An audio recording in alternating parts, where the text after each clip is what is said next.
cette vidéo, nous allons parler du chemin que le malade va parcourir entre le moment où il est dans sa chambre le matin de la chirurgie et le début de la chirurgie elle-même. Alors, c'est comme dans tout acte opératoire, une fois que le malade est appelé au bloc opératoire, il va être emmené de sa chambre sur le bloc opératoire par le brancardier. Il arrive au bloc opératoire et son identité va être vérifiée. Une fois l'identité vérifiée, l'équipe paramédicale rentre le patient dans la salle opératoire. On va d'abord l'installer sur la table opératoire et il va faire connaissance avec l'ensemble du personnel médical et paramédical.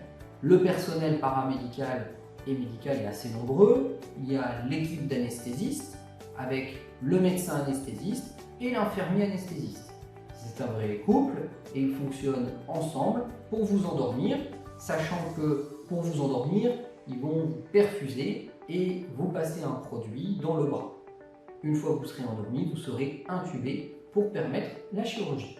Sur le plan de l'équipe paramédicale, il y a les infirmières de bloc opératoire qui vont aussi vous accueillir, qui vont se présenter et qui vont avoir un rôle tout à fait particulier. Elles sont deux.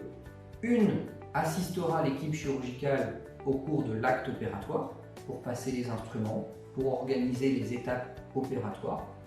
Et l'autre ne sera pas habillée stérilement et aura pour but de passer les instruments emballés stérilement à sa collègue.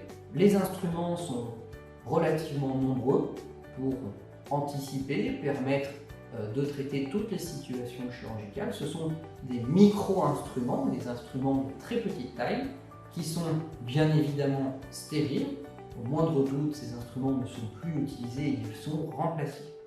L'équipe chirurgicale est constituée au CHU de Reims d'un ORL et d'un neurochirurgien qui agissent systématiquement ensemble. Cette équipe chirurgicale travaille avec l'ensemble des autres personnels du bloc opératoire et, étant donné qu'on est sur une opération de microchirurgie, utilise le microscope.